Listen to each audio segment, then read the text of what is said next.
Hi, I'm Mel. I'm a baby ring consultant and I'm going to show you how to use a ring sling.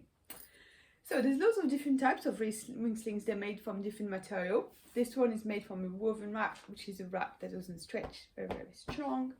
You can get some that are made of stretchy wrap material, so it works better for smaller babies and you've got a little bit of bounce. You've got some that are made of muslin cloth, so like super lightweight in the summer. What you like is your personal preference. I would say don't go for super cheap cotton because sometimes it doesn't work nicely with the body and it can be a bit uncomfortable. Second thing to watch out for is the rings. They should always be made of metal and one piece, so not welded together. So I'm going to show you how to thread it. This step you don't have to do every time, but if you have given it a wash or you have everything that is laid out and unthreaded, then you will need to do that. So you're going to bring the rings on your shoulder and then bring all your fabric through the rings like that, and then we're going to bring the tail, which is not twisted, through and over the top ring and then under the other one like that, and that's it. The ring sling is threaded. If it's already threaded, all you need to do is you grab it, pop your arm through, place the rings on the shoulder you want to carry on. Everybody's got a favorite shoulder, just find the one that works for you.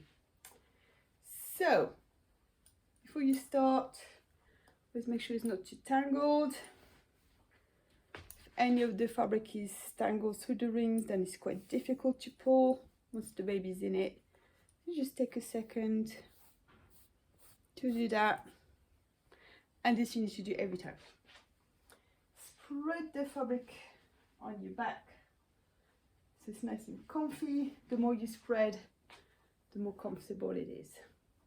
So you're using your whole back to carry, as well as your deep tummy muscle and a bit on your shoulder. You don't feel all the weight on your shoulder as long as you've done it tight enough, you spread everything and your rings are in the right position. Start with the rings quite high up. As we pull, the rings go down and go near baby's face. So like that, and I leave just enough room for baby. If you want to retighten, you can give it a pull like that. Otherwise, if it's too tight, you lift and you pull the crossbar. Okay, so we want to leave just enough room for baby. The more you prepare a ring sling, the quicker it's going to be. And we want to make the process quite quick, especially some babies don't like the process of going into the sling and then they're happy, but the quicker you do it, the easier it is. So I'm going to leave just enough room and I'm going to use my hands in prayer shape like that because that's roughly the width of my baby's body. I'm going to go, yeah, I think that's enough room. Small babies, you can carry them on your front, especially if they sleep a lot, they can rest on you. As they get bigger, they can go more on a hip, so they can look around a bit more. You can see when that point happens, usually around 3 months, that's when they want to start looking around. Nice and high on your shoulder, you grab the legs, and then you really take your time to position baby. Think baby spine aligned with yours. It's really easy to go wonky. Just forget the fact that you have fabric on just one shoulder. Sit baby in a nice deep seat, and the positioning is very important in ring slings. So we know baby is well supported. So bum lower than the knees, okay, that's what we want to have in every sling. This promotes healthy hip development, but it also means that the spine remains in its neutral position. So C-shaped curved, this way baby can hold their head better and they can support their airways better. So roughly like that. If you've got a tiny one, make sure you don't spread the hips open. I want baby to be here, close enough to kiss the top of the head so I can monitor the airways. And then you're going to grab the fabric that's near your armpit, so the top row here or here, and you spread. So what we want to have in a ring sling is kind of bunched, gathered fabric, we call the bottom rail, to be just behind baby's knee. And you really want a really deep seat, so this way you see we've got no pressure at the knee, and it's very difficult for baby to kick themselves out of it. So roughly like that, and then we just start to guide the slack towards the ring, and again I want it a bit bunched here. And then you pull the fabric the same direction it goes, so that's very important. If you pull any other way or pull the whole thing, it's just not going to work. So I grab my top rail, bring it near the knees, support baby with your arm and grab that top rail. So if you've got a collared ring sling, it's really easy because it's the same colors, and you just pull like that until it starts to get nice and snug. And then for the middle rail, this bit's got to be the tightest. You're going to pull the fabric the same direction it goes through the rings. So a little bit and a little bit. So you keep going until you reach the bottom rail, which is where baby's sitting. Put it straight down and that will tighten right here. And that's it. Make sure your shoulder is nice and comfortable, it's nicely spread on your back. You can have it spread over your shoulder or keep it more bunched. It's totally up to you. Different ring slings offer different type of spreading. That's a very personal choice. For very small babies, I recommend you grab a little cloth and we roll it to give some extra head support. So you can just roll it under the neck like that, so the head is well supported. Positioning takes practice with ring slings. You will get there. Don't give up. Just take your time and prepare it as much as possible. You can have baby on your front or same on your hip.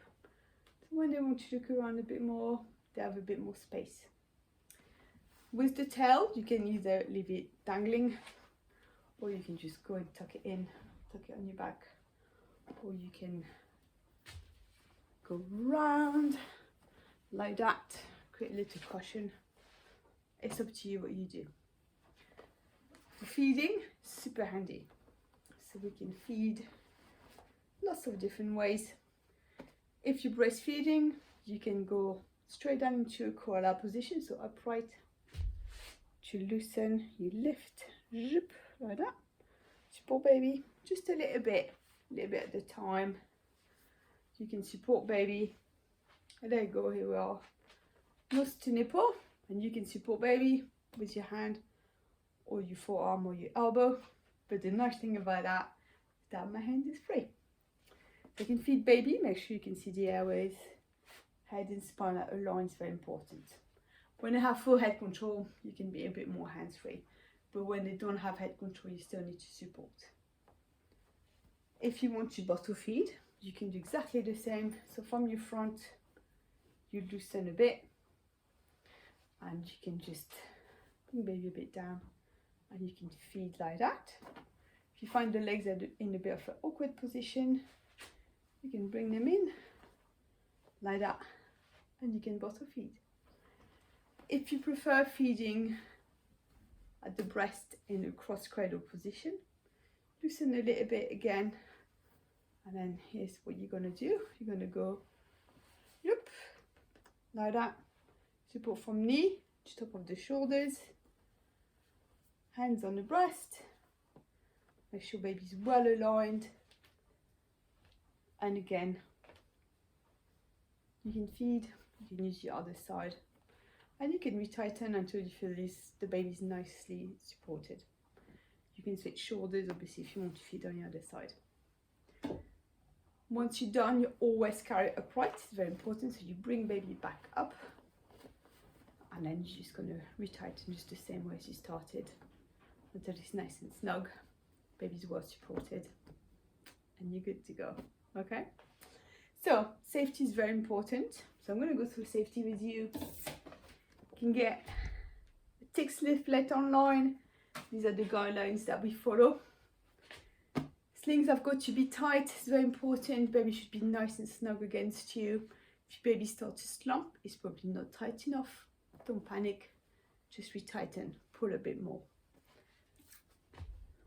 Eyes for in view at all times, very important. We can always see baby's airways. They should never be covered by fabric. Baby should be sleeping head to the side so you can always monitor them. Always keep an eye on baby in a sling. Close enough to kiss the top of the head is very important. So baby is well supported. They're resting on the hard part of your chest and you can monitor them. If the baby's too low, it's probably not tight enough and they'll be very close to breast tissue. So their face can be covered by that. Close enough to kiss on the hard part of your chest, very important.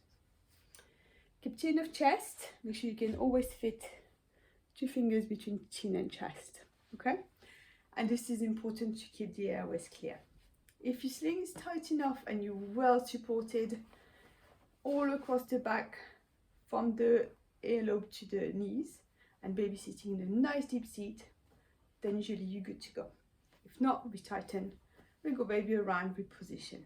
So you always have this little gap between the chin and chest. Supported back means always carry upright, so it's very important.